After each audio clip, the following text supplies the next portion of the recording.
नारायण नारायण। शिवपुत्र कुमार कार्तिकेय के कैलाश सुरक्षित पहुंचने की सूचना सबसे पहले मुझे देवराज इंद्र को सुनानी होगी। नारायण नारायण। न तो शिवपुत्र जन्म लेगा, न ही तारकासुर का अंत होगा। हम यूं ही वन वन भटकते रहेंगे। स्वामी धैर्य रखें स्वामी। परम देव श्री महागणेश की कृपा से तारकासुर का अंत अवश्य होगा। नहीं देवी सची नहीं, तारकासुर का अंत अब नहीं होगा और ना ही शिवपुत्र जन्म लेगा। शिव तो असुरों के आराध्य हैं और वे कभी भी असुरों के सर्वनाश की भूमिका के सूत्रधार नहीं बनेंगे। देवराज, आप अपने स्वार्थ के लिए देवादिदेव महादेव शिव पर आरोप लगा रहे हैं। मर्यादा को लांघने का दुस्साहस न करें अग्निदेव, और ये न भूलें कि इस समय आप इंद्र के सम्मुख खड़े हैं। नहीं देवराज, अग्नि कभी भी अपना कर्तव्य नहीं भूलती, किंतु हर एक को भयभीत करने के लिए अपने ताप का अनुभव अवश्य करवाती है। ताप तो अग्नि का स्वभाव है देवराज, किंतु किसी भी परिस्थिति में अग्नि अपना स्वभाव नहीं बदलती। हम भी अपना स्वभाव कभी नहीं बदलते। ताप तो अग्नि का स्वभाव है देवराज, किंतु किसी भी परिस्थिति में अग्नि अपना स्वभाव नहीं बदलती। हम भी अपना स्वभाव कभी नहीं बदलते। जान सकता हूं कि देवादिदेव महादेव शिव को असुरों का हितैषी बताते समय आपने अपने किस स्वभाव का परिचय दिया था? अग्निदेव, आप उत्तेजित न हो देवराज। आप अपनी मर्यादा की सीमाएं लांघते रहे और हम उत्तेजित भी न हो। ऐसा प्रतीत होता है अग्निदेव कि आपको देवराज इंद्र से बात करने की शिक्षा पुनः प्राप्त करनी होगी। देवराज, आप मेरे धैर्य की अनुचित परीक्षा ले रहे हैं। अग्नि एक आज्ञाकारी सेवक किंतु क्रूर शासक होती है। आप मुझे क्रूरता के लिए विवश ना करें। भगवान शिव पर आरोप लगाकर मर्यादाओं की सीमा को लांघने का दुस्साहस तो आपने किया है। अग्निदेव, इंद्र का क्रोध संसार से अग्नि का अस्तित्व नष्ट कर देगा। देखता हूं तुम्हारी रक्षा करने यहां कौन आता है। स्वामी शांत हो जाइए, स्वामी शांत हो जाइए। ये समय आपसी वाद विवाद का नहीं है। हम एकता और एकजुटता से दुष्ट तारकासुर को पराजित कर सकते हैं। तुम बीच में ना पड़ो महारानी। देवराज इंद्र का अपमान करने वाले इस अग्नि को मेरे भयानक क्रोध का सामना करना ही पड़ेगा। और रही बात तारकासुर की, उसे तो हम अपने पराक्रम से परास्त कर देंगे। देवता अब दैत्यों के आराध्य शिव के आश्रित नहीं रह सकते। स्वामी, चकित होने की कोई आवश्यकता नहीं है महारानी। शिव पुत्र का प्रलोभन दिखाकर शिव हमारे साथ छल कर रहे हैं, किंतु इसका परिणाम उनके हित में ना होगा। अपनी उत्तेजना पर नियंत्रण रखें देवराज। अब मैं शिव निंदा का एक भी शब्द नहीं सुन सकता। हाँ, एक शब्द भी नहीं सुन सकते। अग्निदेव, नारायण नारायण। प्रणाम देवर्षि। शांत हो जाओ देवगण, शांत हो जाओ। देवगण, आज आपको इस प्रकार द्वंद्व करते देख सदा प्रसन्नचित रहने वाले नारद का मन भी खिन्न हो गया है। तनिक लज्जा का अनुभव करें देवराज। आप अपने अहंकार के वशीभूत होकर देवादिदेव महादेव पर आरोप लगा रहे हैं। आरोप नहीं लगा रहा हूं, सत्य कह रहा हूं। नारायण नारायण। देवराज, यदि आप इतने ही सत्यवचनी होते तो आज तारकासुर के कारण आपको यह भयानक दुर्दशा के दिन नहीं देखने पड़ते। देवर्षि। देवराज, आपने अपने माता पिता से कुछ तो शिक्षा संस्कार प्राप्त किए होते।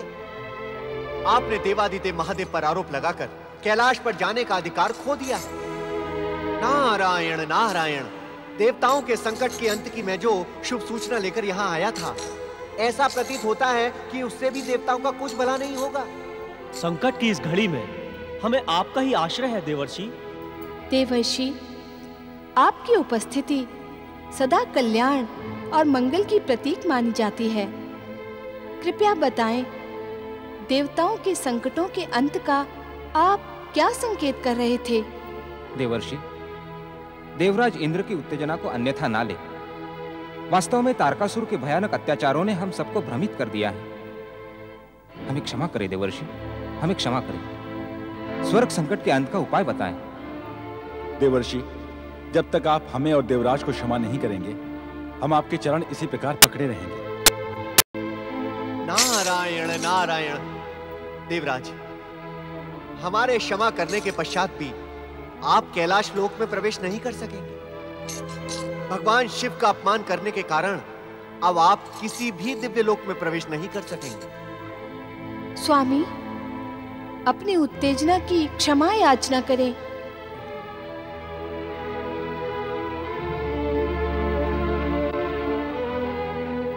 मुझे क्षमा करें देवर्षि। नारायण नारायण। देवराज, आप क्यों समझ नहीं रहे हैं? हमारे क्षमा करने के पश्चात भी आप अपने भयंकर पापों से मुक्त नहीं हो सकते।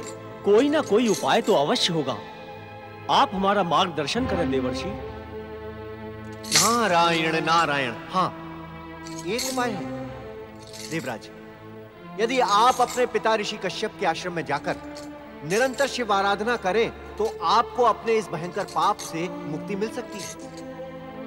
नारायण नारायण। और देवगण, आप मेरे साथ आएं और कैलाश लोक चलें। कैलाश? कैलाश क्यों देवर्षि?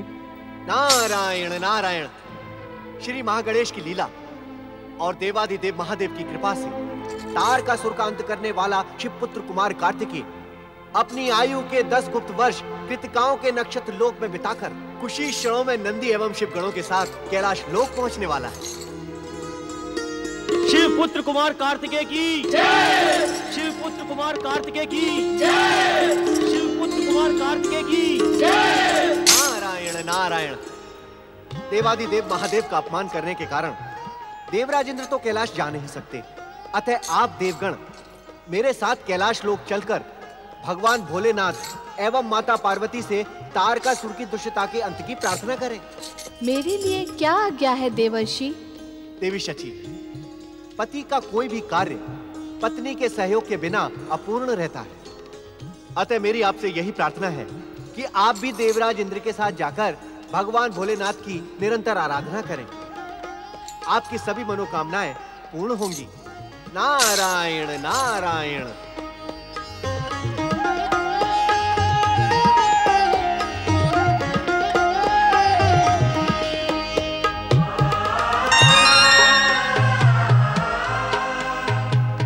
स्वामी, जो कुछ भी हुआ उस पर शोक न करें, अपितु पश्चाताप भाव से शीघ्र ही पिताश्री के आश्रम में चलकर भोलेनाथ को प्रसन्न करें।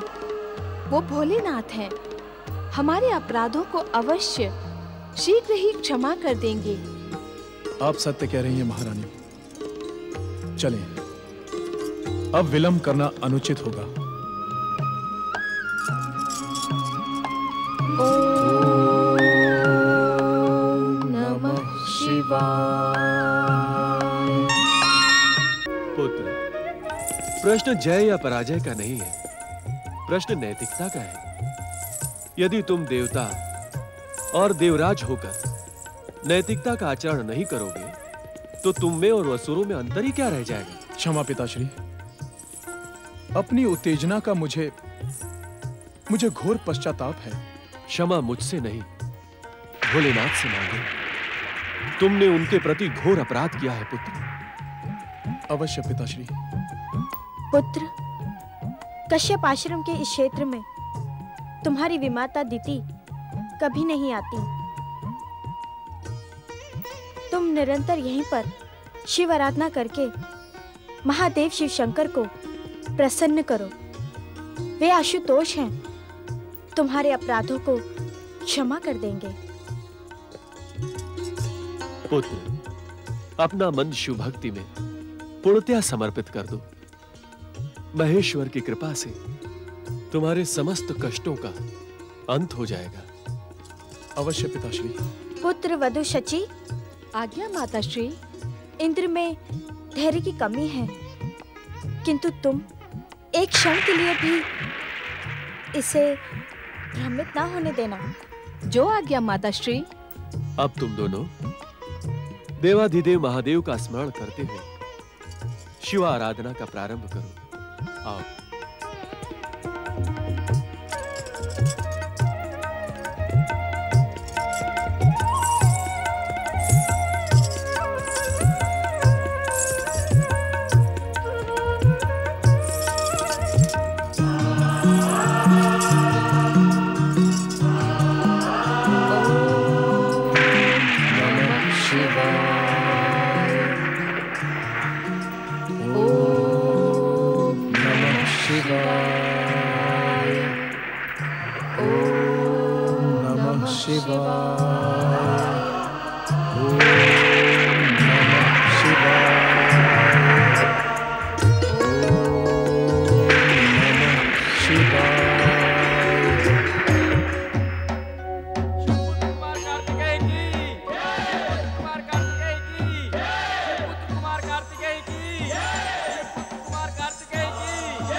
कार्तिकेय की, शिवपुत्र कुमार कार्तिकेय की, शिवपुत्र कुमार कार्तिकेय की, शिवपुत्र कुमार कार्तिकेय की, शिवपुत्र कुमार कार्तिकेय की, शिवपुत्र कुमार कार्तिकेय की, शिवपुत्र कुमार कार्तिकेय की, कुमार कार्तिकेय की, कुमार कार्तिकेय की, कार्तिकेय की, कुमार कार्तिकेय की, कुमार कार्तिकेय की, कुमार कार्तिकेय की, कुमार कार्तिकेय की, कुमार कार्तिकेय की, कुमार कार्तिकेय की, कुमार कार्तिकेय की, भगवान भोलेनाथ माता पार्वती कुमार कार्तिकेय की, भगवान भोलेनाथ माता पार्वती कुमार कार्तिकेय की।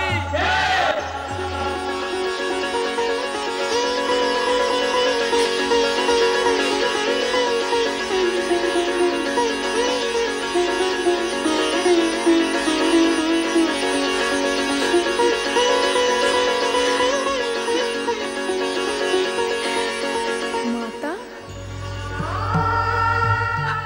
हाँ पुत्र, मैं ही तुम्हारी अभागन माता हूँ, जिसे अपने प्रिय पुत्र का मुख 10 वर्षों के पश्चात देखने को मिला।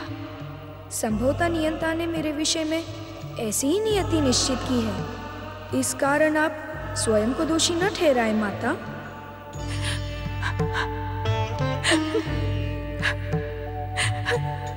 कार्तिकेय, मेरे पुत्र,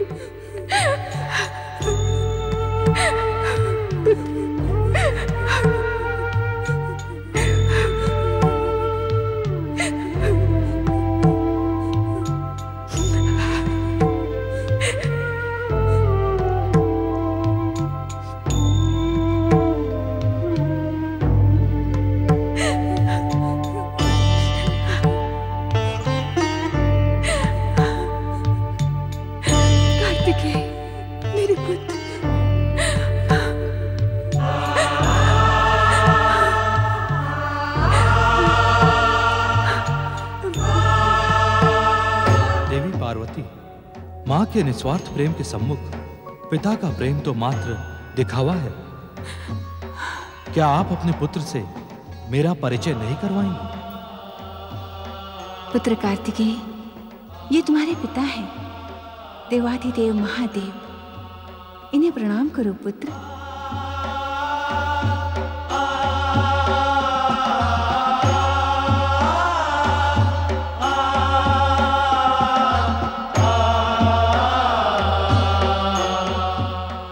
पिताश्री। भगवान भोलेनाथ माता पार्वती तथा कुमार कार्तिकेय की।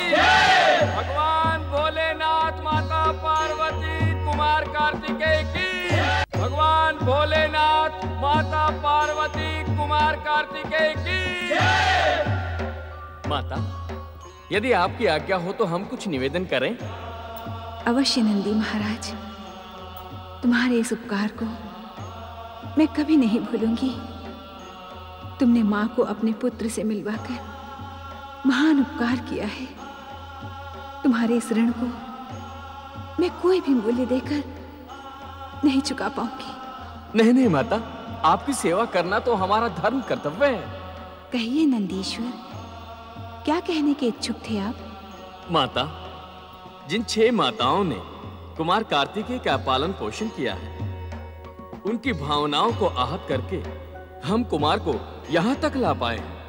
कुमार के प्रति उनके प्रेम को शब्दों में व्यक्त करना असंभव है। माता, कृपा करके उन्हें आश्वस्त करें और समय समय पर उन्हें कुमार से मिलने की आज्ञा प्रदान करें। उन कृतिका माताओं का उपकार शिवपुत्र कुमार कार्तिकेय के नाम के साथ ही जुड़ा है। हम स्वयं उन्हें आश्वस्त करके कैलाश आने के लिए प्रेरित करेंगे। ओम नमः शिवाय।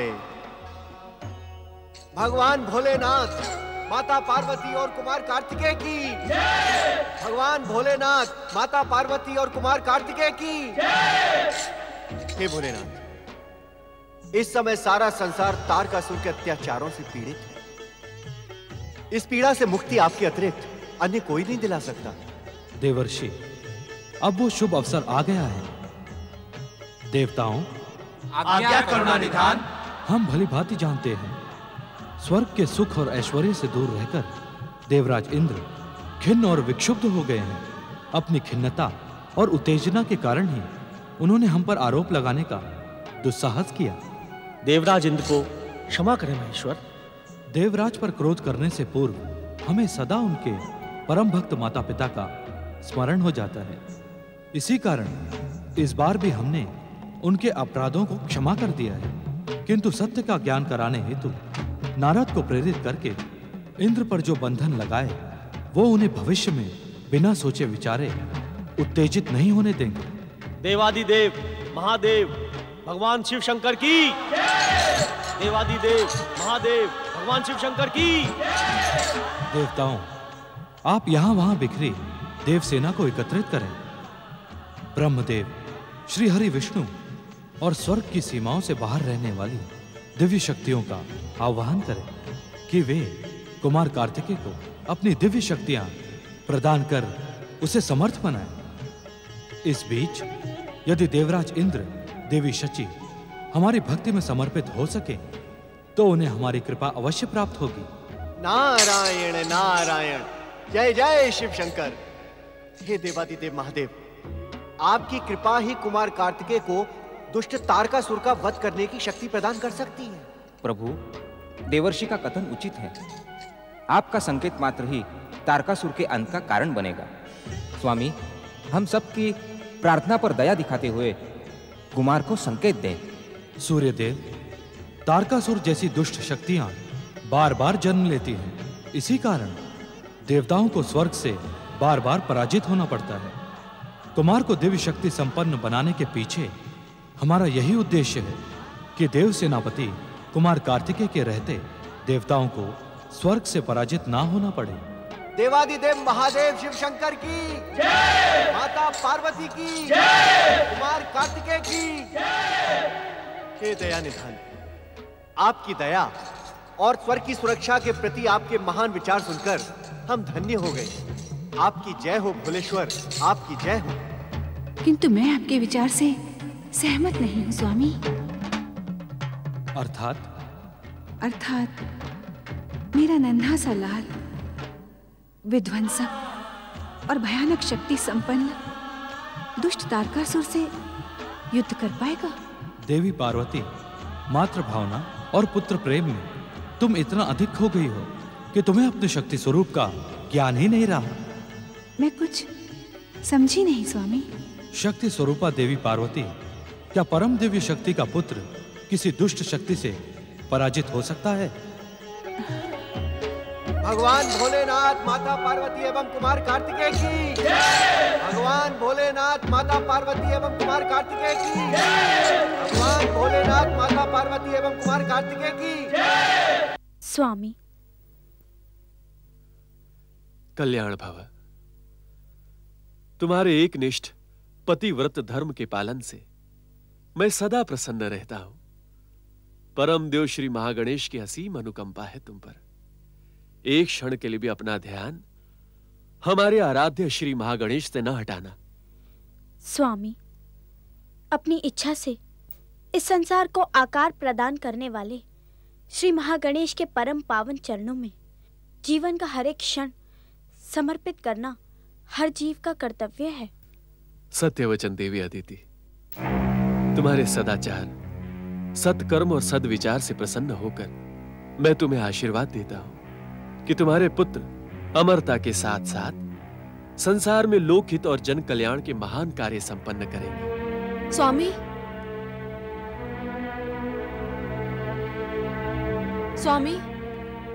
मुझे भी महान पुत्रों और महान पौत्र तारकासुर की कुशलता और अमरता का आशीर्वाद दें।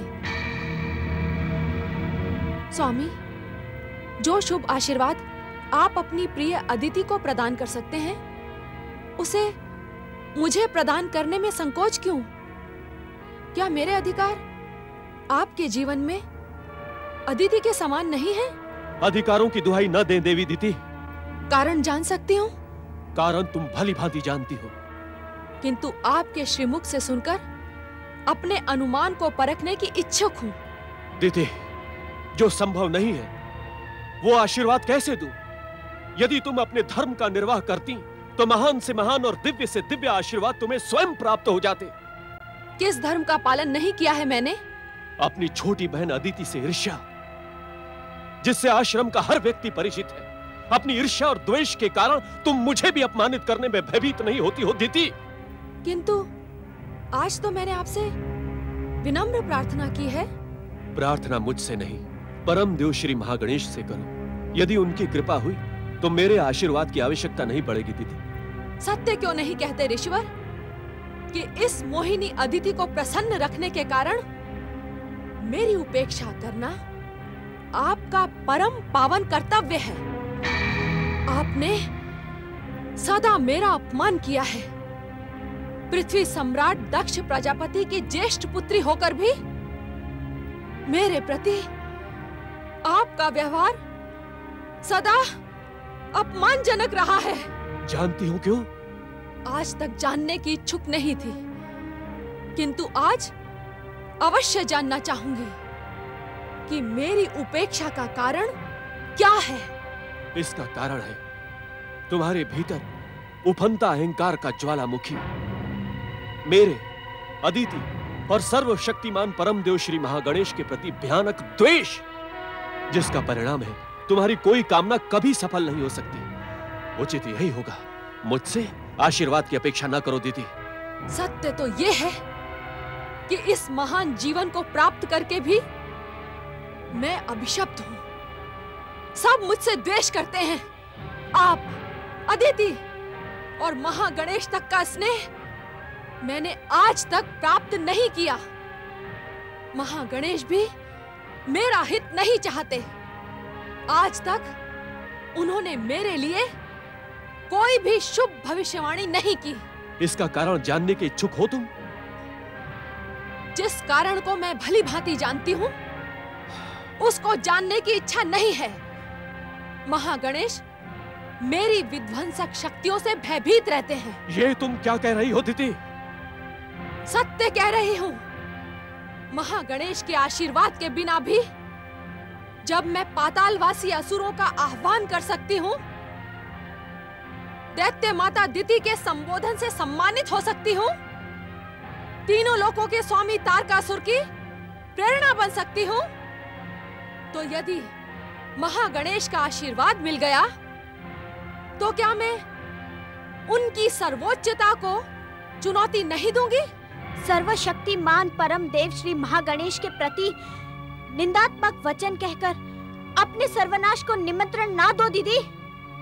श्री महागणेश किसी का अहित नहीं चाहते। जो उनकी आराधना नहीं करता, उनके लिए भी परम देव के मन में करुणा ही होती है, परंतु जो उनकी और उनके भक्तों की अकारण निंदा करता है, वो परम देव के दंड का पात्र बन जाता है। तुम्हारे साहस को देखकर आज मेरा मन प्रसन्न हो गया अदिति। आज तुम वास्तव में दक्ष प्रजापति की पुत्री कहलाने के योग्य बन गई हो। किंतु मेरे सर्वनाश की इच्छा करने वाली अदिति, स्पष्ट सुन ले, इस संसार को भले ही परम देव श्री महागणेश की इच्छा से हुई होगी, किंतु सर्वनाश मेरे संकेत मात्र से होगा। अहंकार ने तुम्हारी बुद्धि को भ्रमित कर दिया है। वास्तव में तुम्हारा मुख देखना भी भयानक पाप को आमंत्रण देना होगा। शास्त्रों में लिखा है, जिस मन को मंगल मूर्ति श्री महागणेश प्रिय ना हो, उसका क्षण मात्र में त्याग कर देना चाहिए, भले ही वो निकट संबंधी ही क्यों ना हो। तू मेरा क्या त्याग करेगी दुष्टा?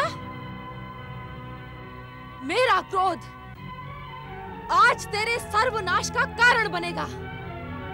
मेरे एक संकेत मात्र पर मेरा पौत्र वरदानी तारकासुर क्षण भर में तेरे दर दर भटक रहे इंद्र को यमलोक भेज देगा।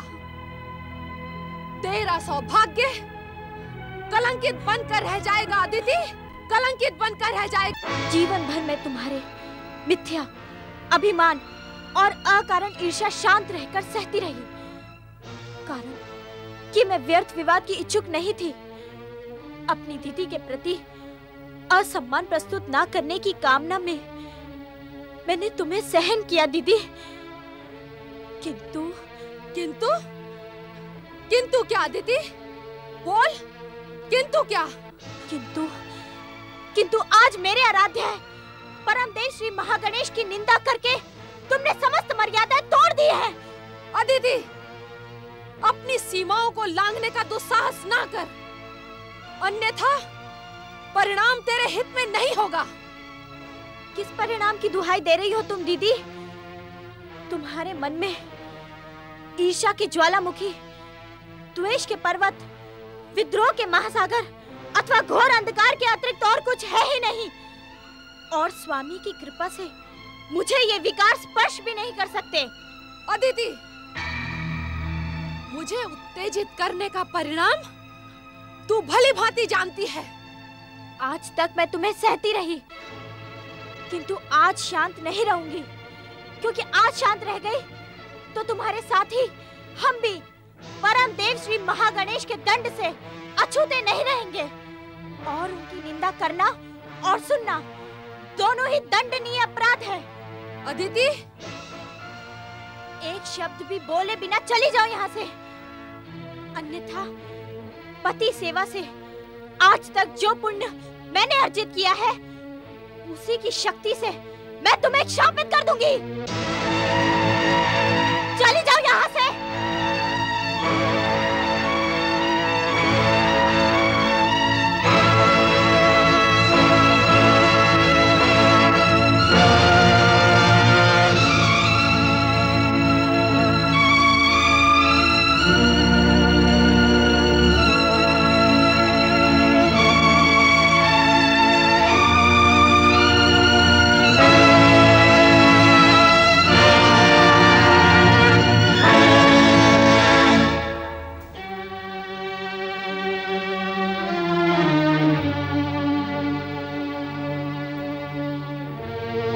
ऋषिवर, आज जो कुछ भी हुआ उसके लिए मैं क्षमा की प्रार्थी हूँ।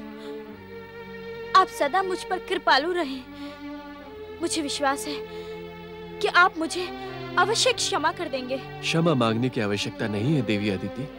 अत्याचार करने वाले से अत्याचार सहने वाला अधिक दोषी होता है। तुम सदा से दीति के अत्याचार सहती रही हो। आज तुमने उसका विरोध करके उसे सत्य का ज्ञान करा दिया है देवी अदिति। स्वामी, क्या इस सत्य ज्ञान से दीदी के स्वभाव में परिवर्तन होगा? प्रश्न दीदी का होता तो अवश्य आज की घटना के पश्चात उसके स्वभाव में परिवर्तन आ जाता, किंतु प्रश्न तो अहंकार का है। अपमानित और उपेक्षित होकर भी अहंकार सर्वनाश के बिना संतुष्ट नहीं होता है देवी अदिति।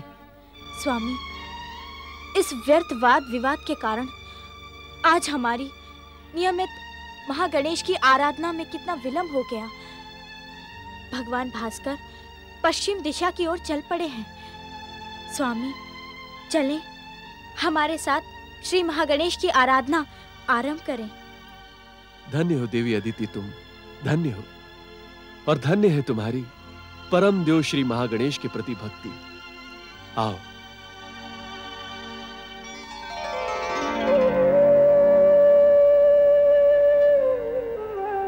ओम परम देवाय नमः। ओम विश्ववरदाय नमः। ओम महागणेशाय नमः। नारायण नारायण, जय श्री गणेशाय नमः। प्रणाम स्वर्गाधिपति तारकासुर की पितामही दीदी। मैं इस समय आपसे ही भेंट करने आया हूँ तथा आपको एक अत्यंत आवश्यक परामर्श देने आया हूँ। सावधान देवर्षि नारद, दैत्य माता दिति को देवों के ऋषि नारद के परामर्श की आवश्यकता नहीं है। मैं आपके स्वभाव को भली भांति जानती हूँ। आप सदा देवताओं के हित चिंतन में लगे रहते हैं। दैत्यों से आपको घृणा है। नारायण नारायण देवी दीदी, नारद को इस संसार में किसी भी तत्व से घृणा नहीं है, न ही दैत्यों से और न ही असुरों से, क्योंकि इस संसार में जीव और तत्वों का निर्माण परम देव श्री महागणेश की इच्छा का ही परिणाम है। हाँ, नारद को उनके दुष्कर्मों से अवश्य घृणा है। मैं जानती हूँ देवर्षि, आप मेरे महान पौत्र स्वर्गाधिपति वरदानी तारकासुर के महान कार्यों को दुष्कर्म बताने आए हैं। इसी कारण मुझे आपकी कोई बात नहीं सुननी। नारायण नारायण देवी दीदी, यदि मैं ये कहूं कि मैं केवल आप ही की नहीं अपितु संपूर्ण दैत्य जाति की मंगल कामना लेकर उपस्थित हुआ हूं तो? असंभव। देवताओं की चाटुकारिता करने वाला नारद दैत्यों की मंगल कामना कर ही नहीं सकता। नारद, तुम अपनी चतुराई से हर एक को भ्रमित कर सकते हो, किंतु दैत्य माता दिति को भ्रमित करने का दुस्साहस ना करना। नारायण नारायण देवी दीदी, मुझे आपके मुख से निकली हुई निंदा भी प्रिय है, क्योंकि निंदा से व्यक्ति को अपनी भूल का आभास होता है और वो व्यक्ति उसे सुधारने का प्रयास करता है। आप जितना मन चाहे मेरी निंदा करें, मैं आपकी बात का अनुचित अर्थ कदापि नहीं लगाऊंगा। माताश्री, न जाने क्यों मुझे आज देवर्षि नारद को देखकर ऐसा आभास हो रहा है कि वे वास्तव में दैत्यों की मंगल कामना के साथ ही यहाँ उपस्थित हुए हैं। यदि आप रुष्ट न हो तो इनकी बात सुन लीजिए। वरांगी, मुझे परामर्श देने का दुस्साहस ना कर। मैं उचित और अनुचित की परिभाषा भली भांति जानती हूँ।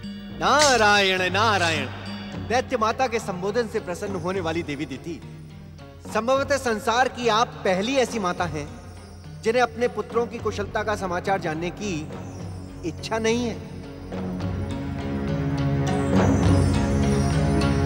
देवर्षि,